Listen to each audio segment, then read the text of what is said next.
ընդդիմության շարքերից էլի խոսում են, որ հիմնադրամի միջոցներից յուրացվել են, գողացվել են։ Ես ունեմ հիշեցնեմ, որ ազգային ժողովում քննիչ հանձնաժողով էր ձևավորվել եւ քննիչ հանձնաժողովը ղեկավարում էր ընդդիմության ներկայացուցիչը։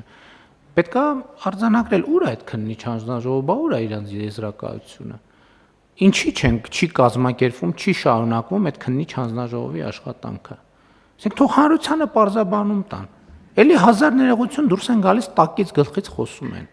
բաները, որոշ կաշառակերներ եւ չասենք ում մասին է խոսքը, չնայած բոլորս է հասկացանք, որ խոսքը Ռոբերտ Քոչարյանի մասին է։ 100 միլիոն, չգիտեմ, հիմնադրամից գողացնի։ Արծվիկ Մինասյանը չէր այդ բանի քննիչ հանձնաժողովի ղեկավարը։ Ուր են, բա ուր է իրանց զեկույցը։ Թող մի հատ գրեն, ստորագրեն, որ գողացվել է, մենք էլ այդ դեպքում կիմանանք ինչ անենք։ Սիրուն կդիմենք դատարան եւ նրանց կստիպենք հակառակը պնդել։ Ոչ թե կստիպենք դե յուրե, որովհետեւ մենք գիտենք, թե ինչա տեղություն է ունեցել եւ գիտենք, որ իրենց ասածը տեղի չի ունեցել։ Եվ այս հայտարարություններն էլ ես չգիտեմ, մենք հակադարձում ենք, չենք հակադարձում, բայց էլ եմ ասում, փաստերն է, որ կար քննիչ հանձնաժողով։ Հիմա ես նայեցի, ոնց որ լուրջ չկա այդ հանձնաժողովից։ Իրանք ասում էին լծակներ, ես անենք, բացահայտենք, բայց ինչի չեն բացահայտում։ Թող բացահայտեն։